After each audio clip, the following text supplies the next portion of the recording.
Again, we're in Matthew chapter 24, and one of the things that I want to show you is, as you see here on the chart, we are following through these various events. I know that might be hard to read for some of you.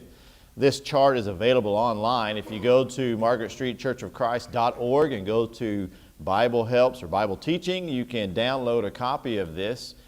And it shows all the events broken down in the life of Christ, and then it shows where those events are found in the gospel accounts of Matthew, Mark, Luke, and John. As you can see from the chart here, we are in the last week of the life of Christ. We're in the Passover week, the Passion week of Jesus.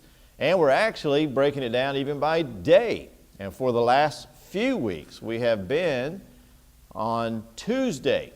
So imagine that week of the life of Christ. We've already talked about Sunday with the triumphal entry, Monday with him cleansing the temple and the teaching that he did there, and now we're in Tuesday. So we still have Wednesday, Thursday, Friday, and Saturday, and then the resurrection on Sunday. So there's still a lot left, as you can see here in the Bible accounts that we have. And so we're still in Tuesday, and chapter 24, I want to clarify this right up front. If you can see there on the chart, beginning in that number 202, chapter 24, verse 1, and all the way down to chapter 25, verse 46 there, these are all actually one unit. I want to make sure that you understand that as we do this study. There's no way we're going to get through all of that this morning, but I will re-emphasize that each time. But chapter 24 and 25 should be looked at as one unit. We have a tendency, because we have chapters and verses, to want to divide things. We want to put a stop, like we think about a novel, for example. You get to the end of the chapter, stop. And then you start the next chapter, start back up, and you might be somewhere else or with someone else or whatever else in the story. These chapter verses, chapter numbers and verse numbers are put there basically arbitrarily. There's no perfect rhyme or reason for them. Every now and then the person who put those in there got it right on a good break or something, but for the most part, remember, this was a letter that was written by Matthew, also a letter written by Mark, one by Luke, and one by John. And it was all one big letter. It wasn't broken down. Matthew certainly didn't write and then go, chapter 24, verse 1. That's not what Matthew did.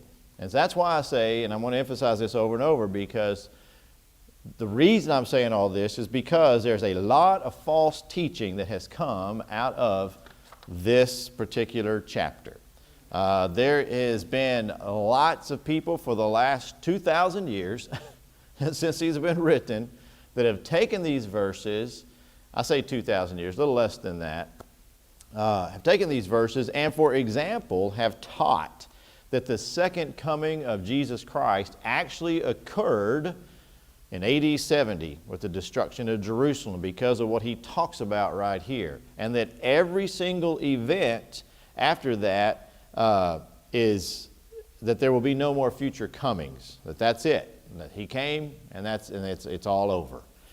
There's other ideas behind that and different flavors and variations of that particular doctrine.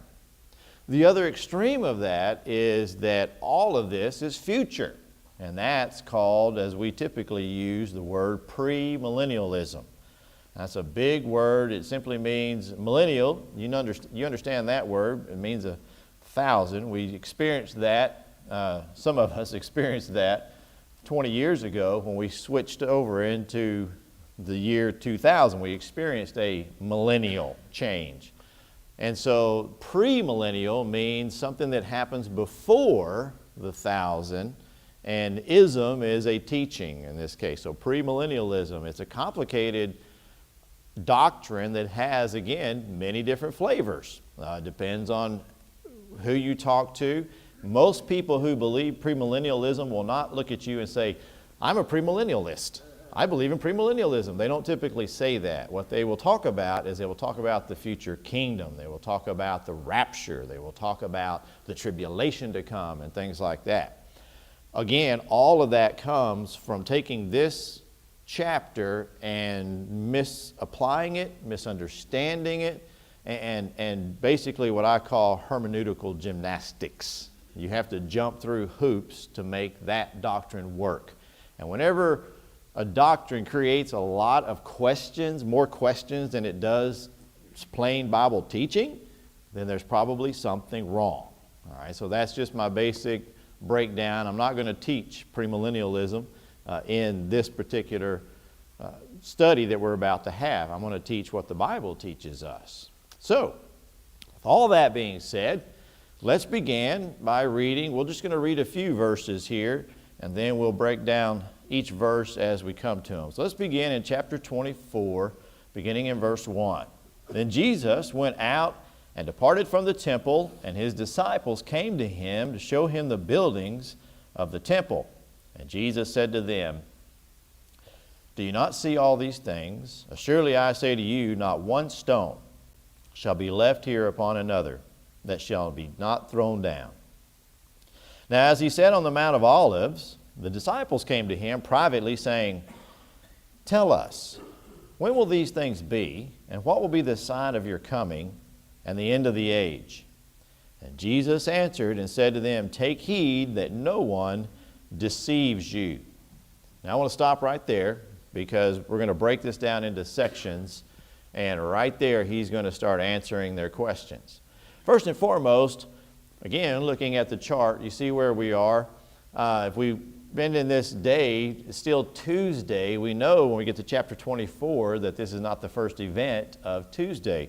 Remember last week we talked about all of the woes that Jesus was pronouncing upon the Pharisees because they were hypocrites. Basically, Jesus' patience had run up to here, he's done. And so he just calls it like it is. He simply tells them exactly what they are, straight up, if you will. Let's say it that way. And then you remember he was sitting in the temple and he saw the little widow put in the 2 mites, the 2 shavings, if you will, of money. And he explains that she is greater really in the kingdom, that she gave more than these wealthy Pharisees did. That's where we're at. So that's whenever we say, then when Jesus went out. So he's been in the temple this whole time. It's Tuesday, he's been teaching all day. And Jesus' typical schedule, if you will, is he would be there in Jerusalem in the temple in the area teaching and walking around Jerusalem and stuff. And then at night he would retire to the Garden of Gethsemane. Sometimes he would go on beyond that another couple of miles, excuse me, couple of miles to Bethany, to the home of Lazarus, Mary, and Martha. So it's very typical for him to go to the Garden of Gethsemane. So as they're leaving the temple, his disciples say to him, "Look at this marvelous, incredible temple." They show him the buildings of the temple. Now, you've heard me say many times that there is context that should always be considered in Bible study. By now, most of you who know me well know that I'm talking about the context of the passage which I've given you. We just explained all that, where we are in the Bible story. There's also, though, historical context, as well as other types of context, cultural context and regional context. And so this is a case where historical context is very, very important. What are we talking about? This temple. What is the big deal? All right, so why is this important to the disciples to show Jesus? Well, because this temple was indeed marvelous. Josephus is a Jewish historian. We're going to refer to him a lot in this study. He's a Jewish historian who you can get his writings still today. And he describes the temple in this way in one of his books called Wars. It's the most marvelous edifice which we have ever seen or heard of, whether we consider its structure, its magnitude, its richness, its every detail or reputation of the high places.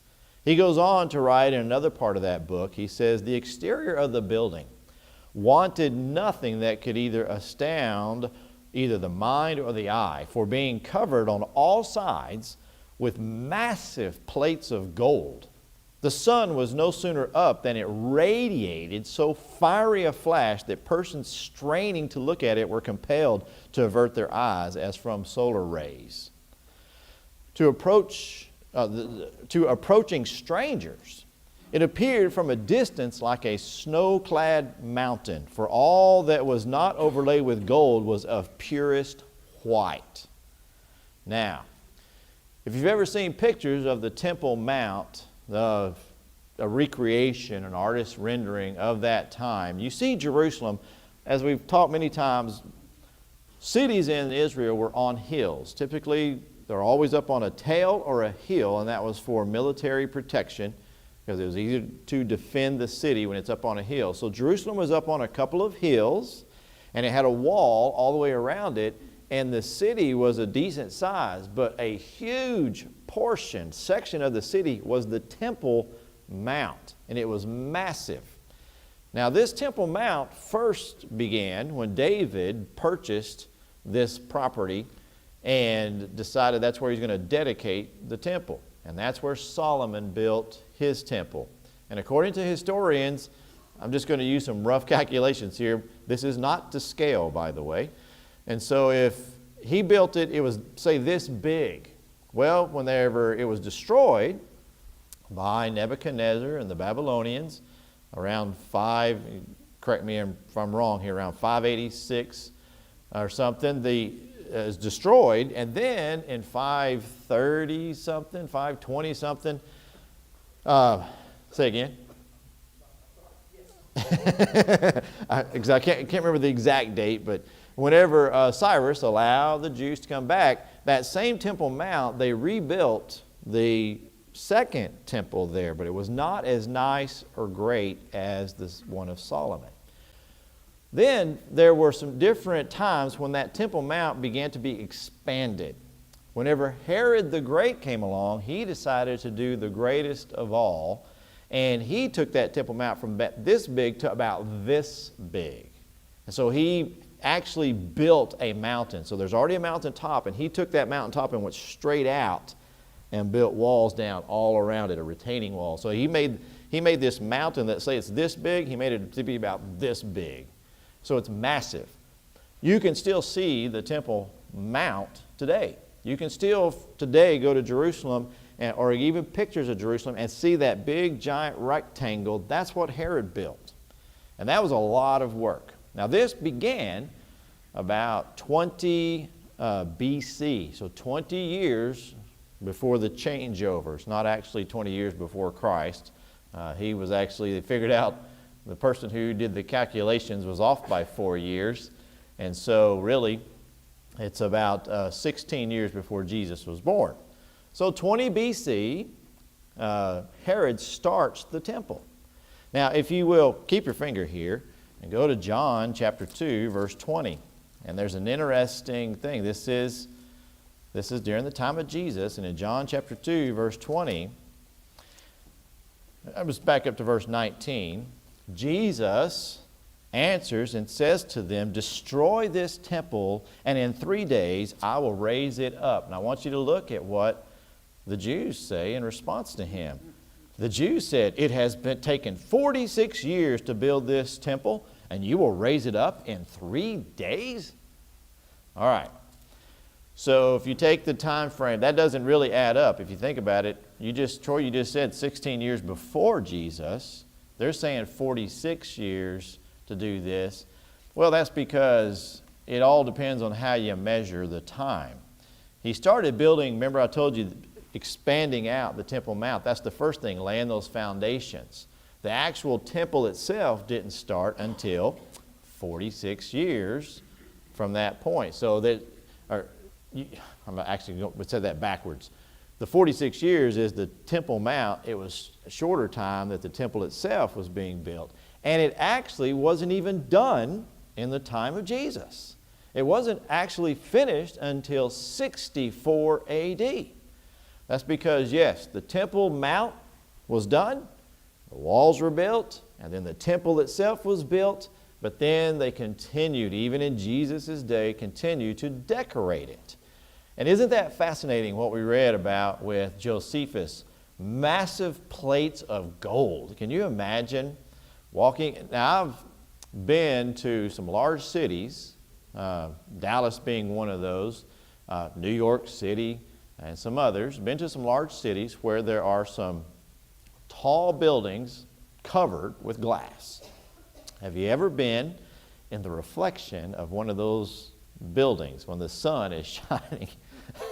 It is not pleasant, right? And so it's very interesting, the description that he gives that when the sun comes up, people could barely look upon it because the sun was glaring back at you. And so imagine if you live in the east, the sun comes up in the east, and you're looking west at the temple, and it's glaring right back at you as if somebody took a mirror, a gold mirror, and pointed it right at you. And then I love how it says that from a distance, it looks like a snow-capped mountain because there's so much white. I wish that we had just a little piece, just a little section so we could see what that looked like. Because all we have left today is the Temple Mount itself. The western wall that the Jews go pray at, that's actually part of the foundation, that Temple Mount, the western side. They go up to it and they put little cracks and stuff, prayers in the cracks and things like that. Well, that was all covered or smooth at one time. And so it'd be fascinating to be able to see that. Now that was destroyed, as I mentioned, in AD 70. And then somewhere around 540 AD, Justinian came and built a church on top of the Temple Mount there. And then around 700, right around that time, late 600s, I can't say his name very well, Abd el-Malik and his son, these are Muslims, Al-Walid I, built what we see today, and that being the Temple of the Dome of the Rock with that gold dome on top of it that you can still see today. And so that's the history of this temple. So it is huge, it is massive. It is said that Herod had over 10,000 laborers working on this temple. And that and he had an additional 1,000 Levites, priests who were trained to be a masonry. Can you imagine that? That's a lot of people working on this, and just how marvelous and beautiful it must have been. And now with that in your mind, I want you to look at verse 1 again. That Jesus went out and departed from the temple, and his disciples came to him to show him the buildings of the temple. Now, with everything I just described, you think about all the history involved, and now that gold and that white, and how beautiful everything must have been, and how pristine. I mean, this is a brand spanking new building. I say brand spanking new, even though it's been built for 46 years, it's still brand new. It is pristine and clean. And they're saying, look at this incredible building.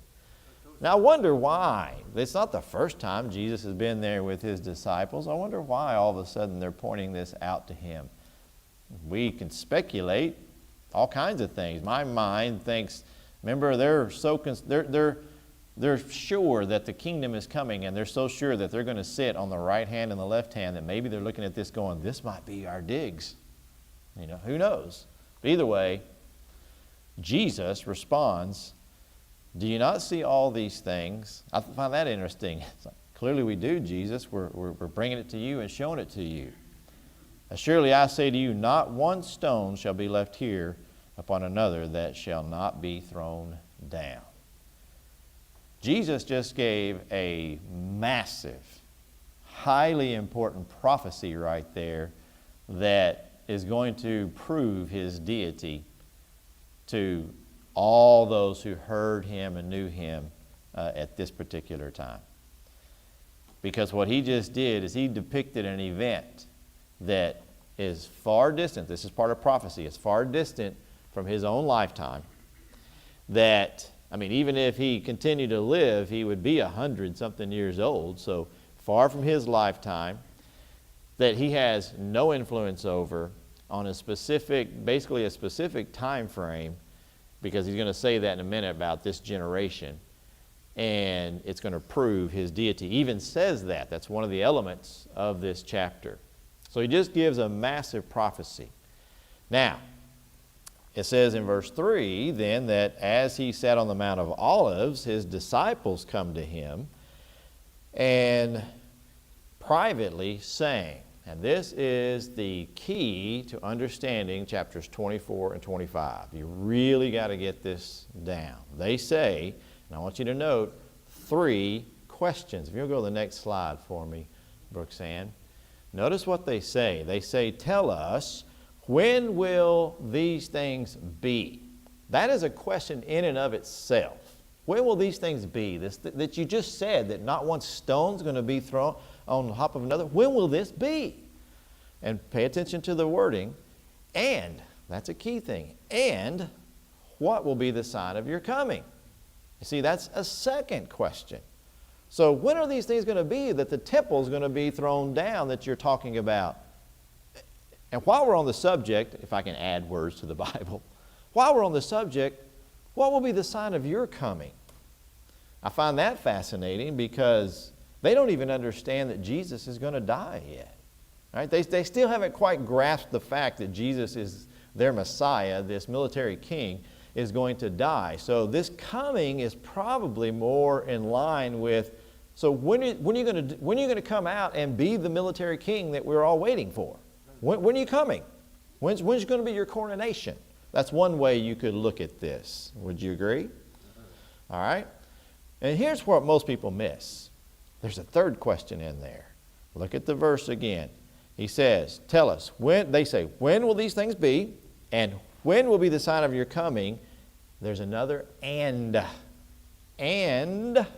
of the end of the age. To make it more clear, you can see in brackets there, it's because they're asking, they said, what will be the sign of your coming? And then they're adding to this the end of the age. So you could literally say, and what will be the sign of the end of the age? So what will be the sign of your coming? What will be the sign of the end of the age? Now, does your Bible read differently than this? Anybody that's got different versions or anything? Or does it pretty well follow this pattern that you see there? Okay, if not, even online, if you want to comment, let me know. I'll be glad to look at the different versions. But from everything I've seen, this lines up perfectly. This verse, you need to circle it or highlight it or put a star beside it or something like that. This is key to laying out and understanding the rest of this chapter because he literally answers all 3 questions. And he does it very specifically and very detailed, okay?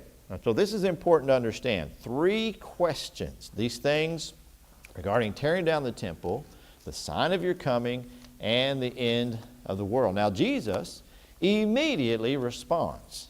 You know, a lot of times, whenever the disciples, and I'm sure this got to be a little frustrating to them to some degree, when they would come and ask a question, Jesus never would respond directly to their question. He would start teaching, and in the teaching, you would get your answer to your question.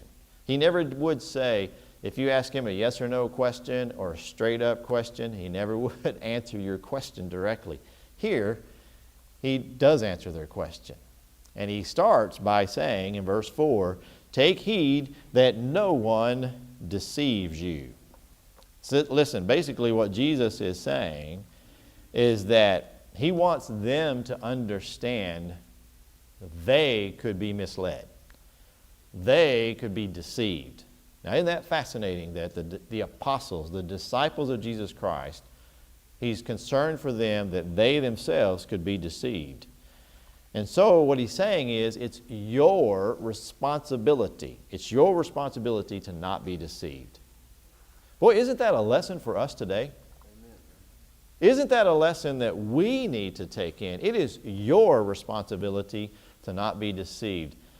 Just this past Tuesday night, whenever I was sitting in the studio have a Bible question. Joe Wilson was with us there, and Guyton Montgomery was talking about that, and he says, don't take our word for it.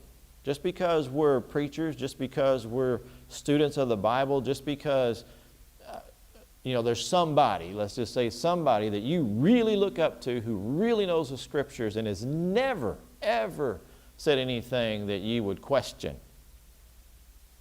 Don't listen to everything they say. Don't take it word verbatim. You need to study.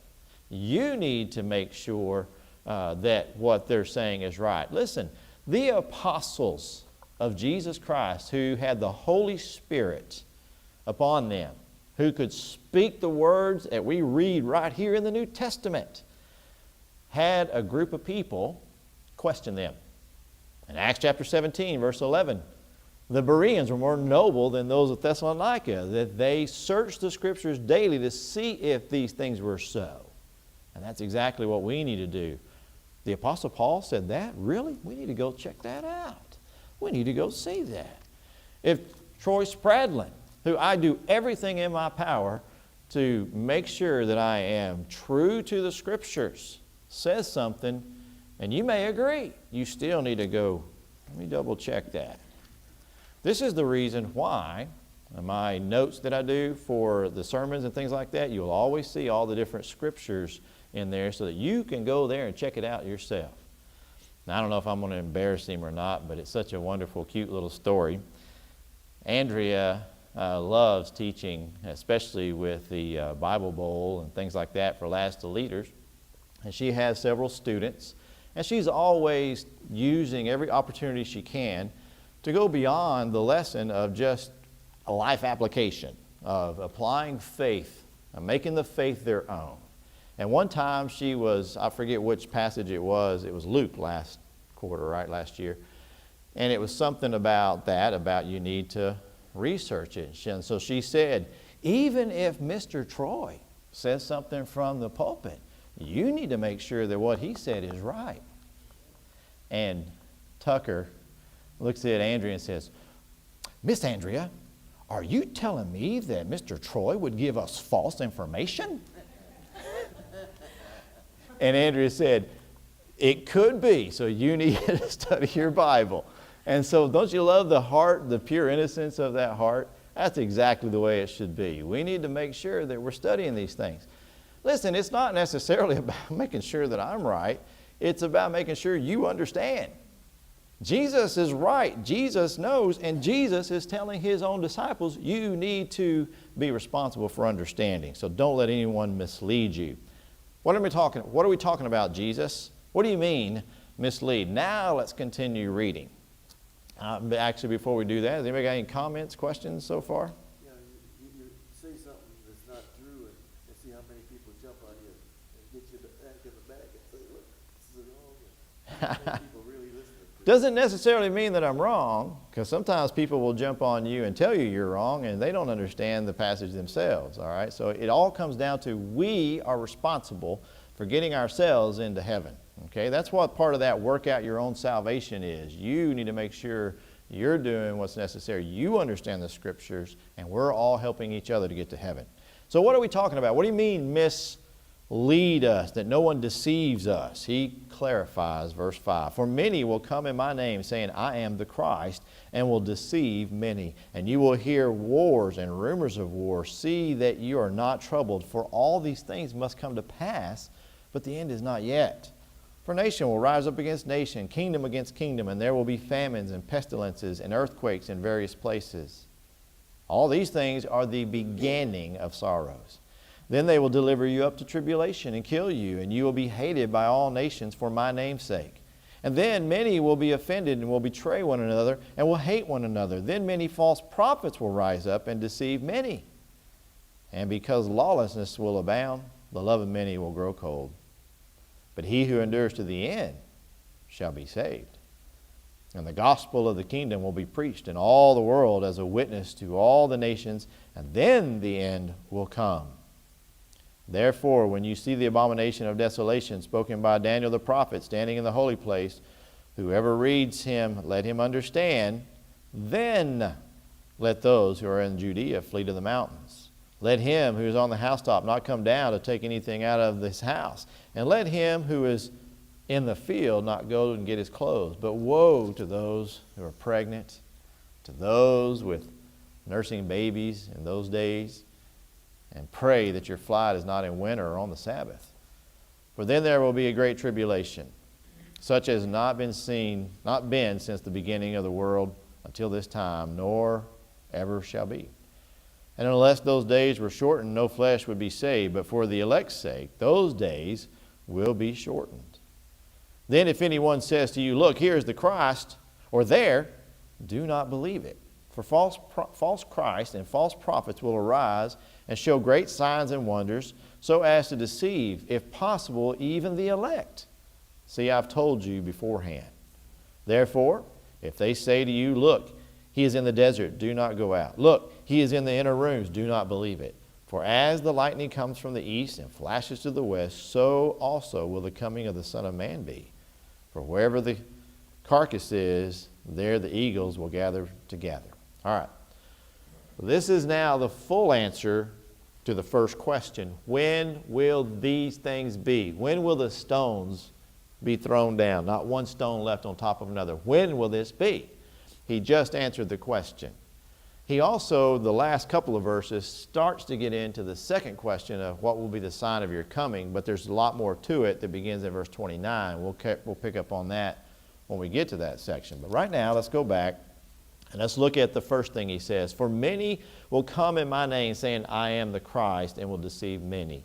Now, realize again, Jesus has future vision. He knows what's going to happen. He knows that he's going to die on the cross and that he's going to be raised in 3 days, and then he's going to ascend to heaven many days later, and that the disciples are going to be all alone, and that between that time and this time he's talking about here, there's going to be people rise up and say, I'm the Messiah. I am the Christ. It's interesting, we still have people today still doing that. There's still people claiming to be the Messiah, which I really can't get my head wrapped around. So the people need to be prepared for this event. Now, once again, that historian Josephus, who recorded all these things 45 years later, said that many did rise up claiming to be one. Keep your finger here. Go to Acts chapter 5. This is a little interesting aspect of that. In Acts chapter 5, verse 36,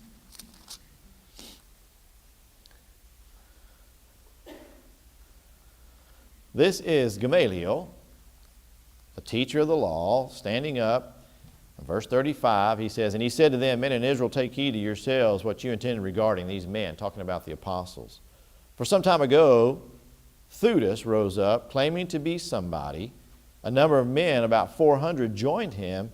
He was slain, and all obeyed him and scattered and came to nothing. And then a little later, after this man, Judas of Galilee rose up in the days of the census and drew away people after him. He also perished, and all who obeyed him were dispersed. This is what it says, obeyed him, followed him. These are some men who rose up claiming to be the Messiah. And there are others, as we see. So, that's one of the warnings. Listen, when will these things be? Well, there's going to be some things happen, and I don't want you to get confused about that. Number one, there's going to be people rise up claiming to be the Christ, claiming to be the Messiah. That's not it. Number two, wars and rumors of wars. Don't be troubled, he says. You're going to perhaps think that you're on the threshold of the coming Messianic kingdom. No, that is not it. That make such an application would be a mistake. This is not whenever this is coming to an end. Remember, this again is before Acts chapter 2. When did the kingdom of God begin as we know it today? When did the kingdom of God begin according to the Bible? Day of Pentecost. Acts chapter 2. Because we see right there, there's a whole other study that involves some other Bible verses. Mark 9, verse 1, Acts 1, 6 and 8. And then you see that power being endued in Acts chapter 2. And that's the ushering in of the kingdom. John, the apostle, says in Revelation chapter 1, verse 9, I, your brother John, okay, companion in the tribulation and in the kingdom. The kingdom is already here. Kingdom, church, body of Christ, those are all synonyms. Family of God, all synonyms. So we're in the kingdom now. This is before then. So they still don't see this.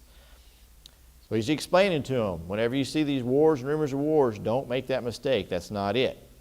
Number 3, there will be wars, rumors of wars.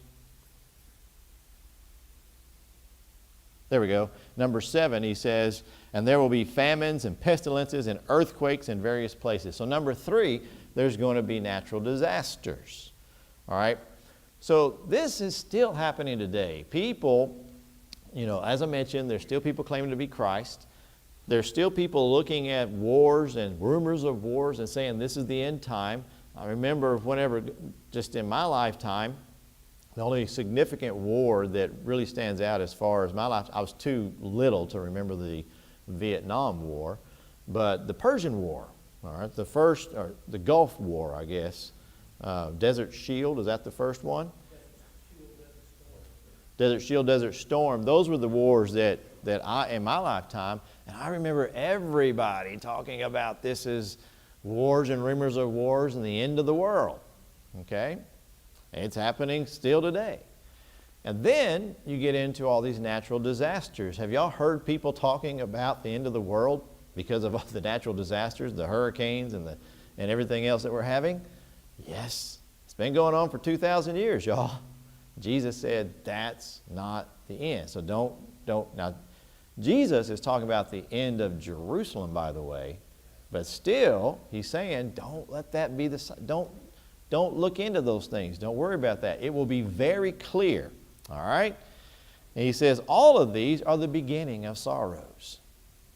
Now that's an important point because he's basically saying these are merely beginning of birth pangs. This is the beginning of the kingdom. They're suffering, all right? When did they begin to suffer? When did the disciples of Jesus really begin to suffer? Acts chapter 5, 4 and 5, it begins, all right? Remember, they counted it, they were rejoicing, being counted worthy to have suffered. And then it gets ramped up quite a bit in Acts chapter 7, right? What happens in Acts chapter 7? Stephen, the first martyr. Now they're killing Christians. And now they got this guy named Saul who's going out and dragging people into prison and killing them. And that's the beginning right there.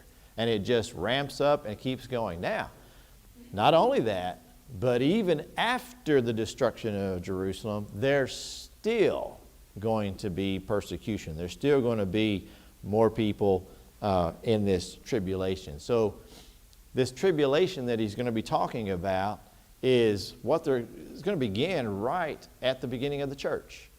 It's really going to intensify at the destruction of Jerusalem. All right, so he says it's the beginning of sorrows. They're going to be martyred, they're going to be tortured, they're going to be killed, they're going to be misled, but don't let that deceive you. They will deliver you up to tribulation and kill you, and you will be hated by the nations for my name's sake. Now, this is what I'm talking about. This is one of the verses where people start to get confused. Because a lot of people like to teach that the tribulation is still a future event. We haven't got to the tribulation yet. Jesus is saying here that no, it's going to happen right away. In fact, as you look a little further down, he says that this generation shall not pass, that all this is going to take place. Again, referring to the destruction of Jerusalem. Again, going to Revelation chapter 1, verse 9. I just quoted it a minute ago. John says he's in the tribulation. Friends and brethren, we're in the tribulation still. From the time that the church was inaugurated until Jesus comes again, we're going to be in the tribulation. All right? Why? Because people, let me rephrase that. The world just loves Christians, don't they? And you know I'm being sarcastic. Because what happens in places like right now, if you go over to Iran and stuff like that, you can be killed as a Christian. And there's other places as well. All right, so Jesus is warning them and that they will be delivered up and kill you, and you'll be hated by nations for my name's sake. That's still true today, isn't it? There are nations that hate Christians. And then many will be offended and betray one another and will hate one another. I find this quite fascinating. When persecution comes, some of the disciples of Jesus Christ are going to deliver up others. You know, we are blessed in this country. We haven't really faced persecution, but it could come, and I think it might, and it's very possible. And so think about that. This is still true today. There are some of you sitting in this room today or watching online who, whenever you're threatened with your life to give up Jesus, if you'll just tell us about, let's say it's me, all right, and I'm being threatened with my life, just give up Mike over here as a Christian and we'll let you live. Some of you will do that. The Bible says so. And so you need to ask yourself, I think this is a great lesson right here. We look at this and we think about Jesus and his disciples and all that they went through. Well, we're Jesus' disciples. And we could be faced with persecution. And he's saying here, everything is hunky-dory and beautiful and wonderful right now with all of his disciples, right? But he's saying some of you will give up your brethren to save your own skin. Now, I big time paraphrase that with what he's saying, that they will deliver you up with tribulation and kill you, and you'll be hated. And then many of you will be offended and betray one another and will hate one another. Can you imagine that? Some of us sitting in this room or watching online that are connected with Margaret Street will hate another member of Margaret Street if persecution were to come. Is that you? That's quite a lesson, don't you think? And how well do you think you would be able to face death for your faith? That's where these people are. And Jesus is saying that even that hasn't come yet. It's going to come, but that hasn't come yet. All right, as I told you, there is a lot in this chapter. We just scratched the surface and we're already out of time. And so what we'll do is we'll pick up right here where we left off today. I'll mark it so that we pick right up. And I hope you're taking notes. And I'll even try to see if I can get a study guide to go along with this so that you continue to study and see how this chapter should really be broken down. That again, it's been abused for false doctrine, but it is a lot of lessons that we can even get today, even though he's talking about an event that took place in AD 70. Any final comments, questions, concerns?